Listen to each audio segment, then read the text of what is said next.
అమరన్న నాయకత్వం, అమరన్న నాయకత్వం, జనసేన తెలుగుదేశం, జై జనసేన, దిలీప్ గారి నాయకత్వం, దిలీప్ గారి నాయకత్వం, దిలీప్ గారి నాయకత్వం, జై తెలుగుదేశం, జై తెలుగుదేశం, అమరన్న గారి నాయకత్వం, అమరన్న గారి నాయకత్వం, జై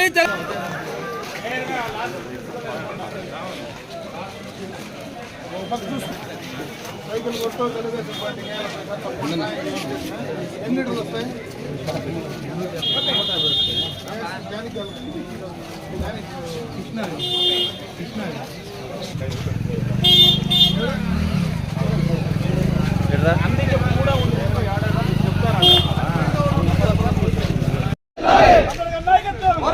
జై తెలుగుదేశం, జై తెలుగుదేశం, జై తెలుగుదేశం.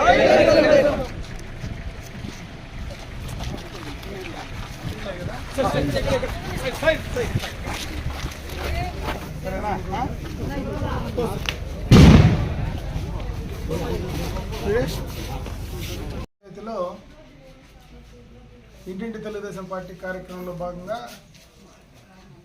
ప్రతి ఇంటికి వెళ్ళినప్పుడు ప్రతి ఇంట్లో కూడా సమస్యలు ఉన్నాయి. ముఖ్యంగా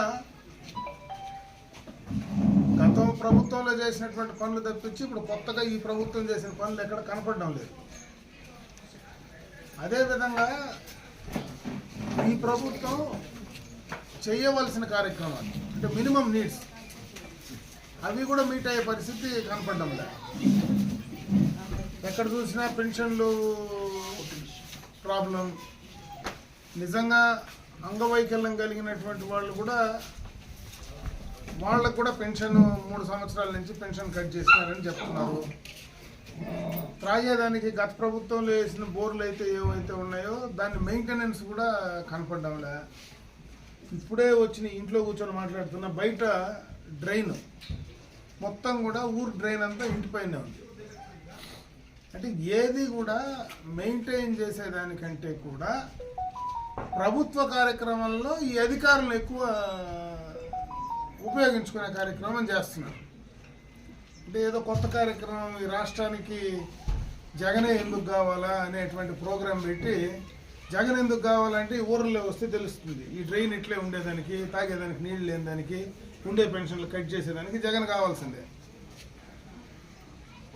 ఈ వచ్చి గ్రామాల లోపల తిరిగి ఉండి కనపడితే కరెక్ట్గా అర్థమవుతుంది ఏం జరుగుతూ ఉంది ఏందని.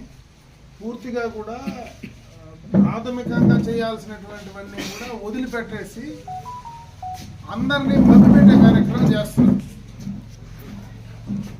మభ్యపెట్టడం, మోసం చేయడం.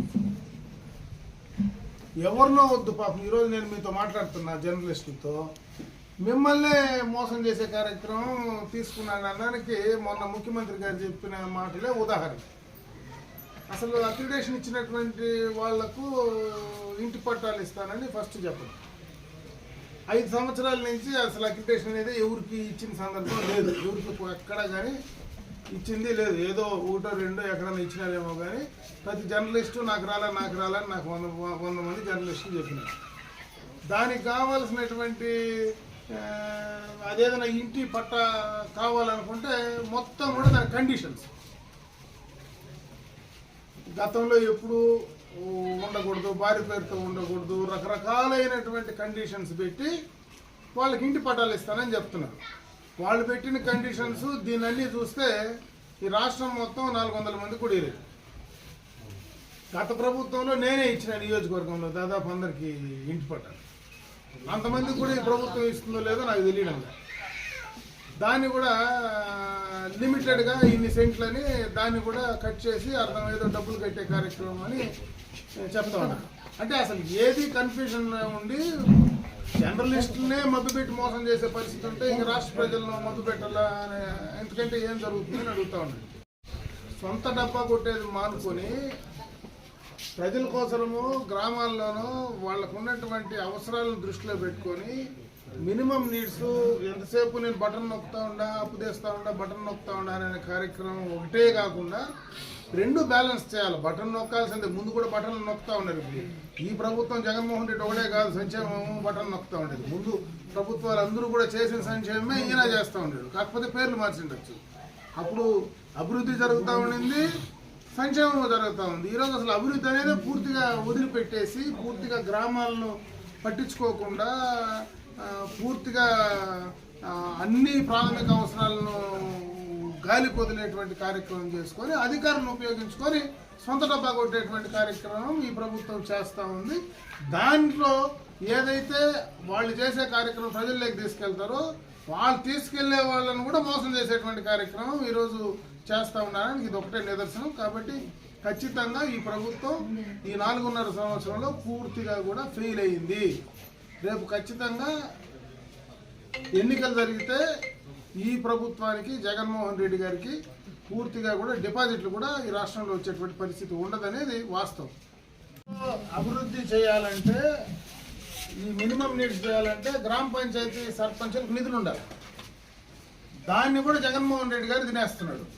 గ్రామ పంచాయతీలకు వచ్చిన డబ్బులు కూడా ప్రభుత్వం పూర్తిగా కూడా వాడుకుంటా ఉంది.